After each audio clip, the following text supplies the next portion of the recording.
এই যে আপনারা দেখতে পাচ্ছেন, এই সকালে উঠে আপনাদের জন্য একটা ভিডিও করছি। মাঝ সমুদ্রে কতজন ফিশিং করছে দেখুন।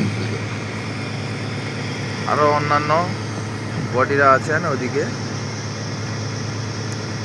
দেখুন দেখাচ্ছি আপনাদের ভালো করে।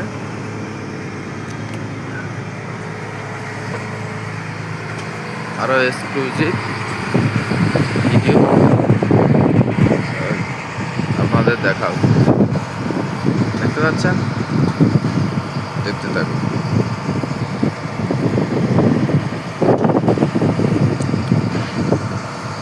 আপনারা কমেন্ট করে জানাবেন অবশ্যই চাইছেন।